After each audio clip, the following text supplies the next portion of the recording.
Hello everyone, আসসালামু আলাইকুম। কেমন আছেন সবাই? আশা করছি যে যেখানে বসে আমার এই ভিডিওটি দেখছেন আল্লাহর অশেষ রহমতে সবাই অনেক বেশি ভালো আছেন। আমিও আলহামদুলিল্লাহ আল্লাহর অশেষ রহমতে অনেক বেশি ভালো আছি। অনেক আপুরাই আমাকে রিকোয়েস্ট করে যে আপু আপনি যে ড্রেসগুলোতে ড্রয়িং করেন সেটার টিউটোরিয়ালটা প্লিজ শেয়ার করেন। তার জন্য আজকে খুব সুন্দর একটি ড্রেসের ড্রয়িং টিউটোরিয়াল নিয়ে হাজির হয়ে গেলাম।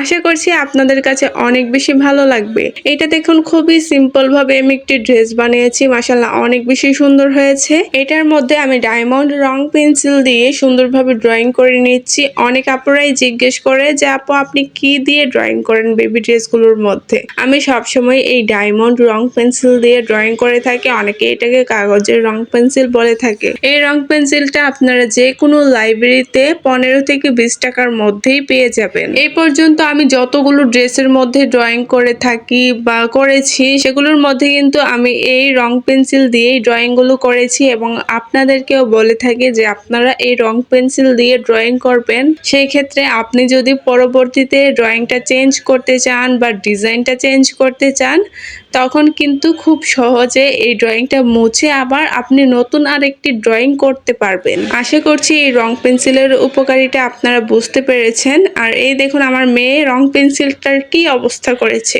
ওর জন্য আমি কোনো কিছু ঠিকভাবে রাখতে পারি না, সবকিছু এলোমেলো করে দেয়। তো যাদের বাসায় ছোট ছোট বাচ্চারা রয়েছে তাদের বাসায় এরকম হওয়াটাই স্বাভাবিক, এটা অস্বাভাবিকের কিছুই না। কিছু কিছু আপুরা আবার আমাকে কমেন্ট করে যে আপু আপনি ছোট বেবি নিয়ে কিভাবে কাজগুলো করেন। আমি যখন কাজ করতে যাই আমার বেবি তো আমাকে কোনোভাবেই কাজ করতে দেয় না, সে সবকিছু নিয়ে খেলা শুরু করে।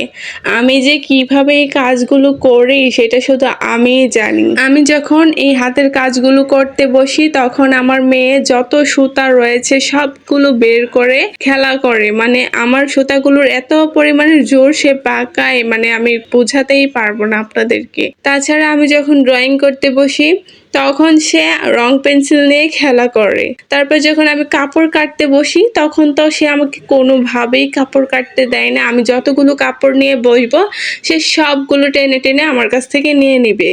মানে অনেক ঝামেলা সহ্য করার পরে তারপর ওকে যখন কোনো কিছু দিয়ে বসাই বা ও যখন খেলে বা একা কিছু করে ওই টাইমটাতে আমি আমার কাজগুলো করে রাখি, অথবা তাকে ঘুম পাড়ানোর পরে আমি আমার এই কাজগুলো করে থাকি। আর শুধু যে আমি এই হাতের কাজ বা এই ড্রেস বানানো নিয়ে পড়ে থাকি বিষয়টা তা না, আমার কিন্তু এর বাইরে সংসারের কাজও থাকে। রান্না বান্না, ঘর গোছানো, বাচ্চা সামলানো সবকিছু শেষ করার পরে আমি এই কাজগুলো নিয়ে বসি। আর আমি কিন্তু কোনো কর্মী দিয়ে কাজগুলো করাই না, আমি নিজেই এই সবগুলো কাজ করে থাকি। এটা আপনাদেরকে আমি এর আগেও বলেছি, কারণ আমি যেখানে আছি এখানে মানে কর্মী পাওয়া তো দূরের কথা, কেউ এই কাজগুলোই করতে পারে না।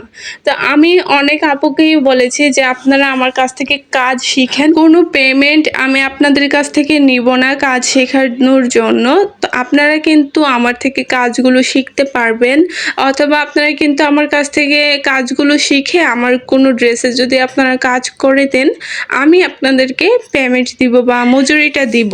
এইসব বলেও কিন্তু আমি কোনো কর্মী পাচ্ছি না, তাই সবগুলো কাজ আমাকে একাই করতে হচ্ছে। তো আমি কিন্তু এই ঈদের যতগুলো অর্ডার রয়েছে সেই অর্ডারগুলো দিয়ে দিয়েছি আলহামদুলিল্লাহ। তো আমি আবার ঈদের পরে নতুন কিছু করার চেষ্টা করছি। তো অনেক আপুরা ঈদের পরের জন্য ড্রেস অর্ডার করতে চাচ্ছে, আমি আবার তাদেরকে বলেছি যে আমি ঈদের পরে নতুন কিছু নিয়ে কাজ করব, তাই পুরোনো যে ড্রেসের অর্ডারগুলো সেগুলো আর আমি নিচ্ছি না। কারণ আমি এর আগে যতগুলো ড্রেস বানিয়েছি যারা আমার কাছে পরবর্তীতে অর্ডার করছে তারা কিন্তু সেম ড্রেসটাই আবার আমার কাছে অর্ডার করতে আসছে। তা আমি বলেছি যে আমি নতুন কিছু করব, নতুন কিছু আপনাদেরকে করে দেওয়ার চেষ্টা করব। আপনারা পুরোনো ড্রেসগুলো প্লিজ অর্ডার দিবেন না, কারণ এগুলো অতিরিক্ত হয়ে গেছে। একটা ড্রেস অতিরিক্ত হয়ে গেলে না মানে সবার সেম হয়ে যায়। তাই আমি চাচ্ছি যে এক একটা ড্রেস এক এক রকমের হবে, এক এক কোয়ালিটির হবে, মানে সবকিছুই চেঞ্জ আনার চেষ্টা করবে ইনশাআল্লাহ। তা আপনারা আমার এইভাবেই সাপোর্ট করবেন, পাশে থাকবেন যেন আমি কিছু করতে পারি। তো এটা পার্পল কালারের একটি ড্রেস আমি বানিয়েছি। এই ড্রেসগুলো কিন্তু বা এই কালারগুলো কিন্তু বাচ্চাদেরকে পরলে অনেক বেশি ভালো লাগে, অনেক বেশি কিউট লাগে। আমি চাচ্ছিলাম যে এই ড্রেসটা আমি একটু সিম্পল রাখার চেষ্টা করব, কিন্তু আমার হাত তো আমার কোনো কথাই শুনে না। মানুষকে দেখি যে খুবই সিম্পল সিম্পল ডিজাইন দিয়ে হাতের কাজগুলো করে, কিন্তু আমি যখনই ভাবি যে একটি সিম্পল ডিজাইনের কাজ করব, কিন্তু যখন আমি ড্রয়িং করতে বসি তখন মনে হয় যে না, এইটা এইভাবে ভালো লাগছে না, ওইভাবে করলে ভালো হবে। এমন করতে করতে আমার ড্রেসটা অনেক গর্জিয়াস হয়ে যায়। ড্রয়িং করার সময় কিন্তু সেটা বুঝতে পারি না। বুঝতে পারি তখন যখন আমি ড্রেসটা সেলাই করতে বসি, তখন মনে হয় যে ড্রেসটার মধ্যে আমি বেশি কাজ দিয়ে দিয়েছি, কাজটা আমার করতে লেট হয়ে যাচ্ছে। আসলে এই জিনিসটা কেন হয় আমি বুঝি না। আমি যতবার ড্রেস সিম্পল করার চেষ্টা করি, ঠিক ততবারই ড্রেসগুলো অনেক গর্জিয়াস করে ফেলি। আসলে আমাকে দিয়ে সিম্পল জিনিসটা হয় না। আমি কিন্তু সবসময় চেষ্টা করি আপনাদের রিকোয়েস্টগুলো রাখার, আপনারা যে রিলেটেড ভিডিও দেখতে চান সেগুলোই আপনাদেরকে দেখানোর। তারপরেও যদি কোনো কিছু মিস্টেক হয়ে থাকে আপনারা আমাকে কমেন্ট করে জানাবেন। আমি কিন্তু আপনাদের পছন্দ অনুযায়ী ভিডিওগুলো দিব, যেন আপনারা আমার কাজগুলো দেখে খুব সহজেই নিজেরা নিজেদের জন্য বা নিজেদের বেবিদের জন্য কাজগুলো করতে পারেন। অনেক আপুরা আমাকে কমেন্ট করে যে আপু আপনার ড্রেস দেখে আমার মেয়ের জন্য 2টা ড্রেস বানিয়েছি, আপনার ড্রেসের ডিজাইন দেখে আমিও নিজের জন্য বানিয়েছি। এই ধরনের যে কমেন্টগুলো আসে এগুলো দেখলে কিন্তু অনেক বেশি ভালো লাগে, অনেক বেশি শান্তি পাই। তো অনেক কথাই আজকে বলে ফেললাম। ড্রেসের ড্রয়িংটি আপনাদের কাছে কেমন লেগেছে কমেন্ট করে জানাতে একদমই ভুলবেন না। আজকে এই পর্যন্তই বিদায় নিচ্ছি। সবাই ভালো থাকবেন, সুস্থ থাকবেন। আল্লাহ হাফেজ।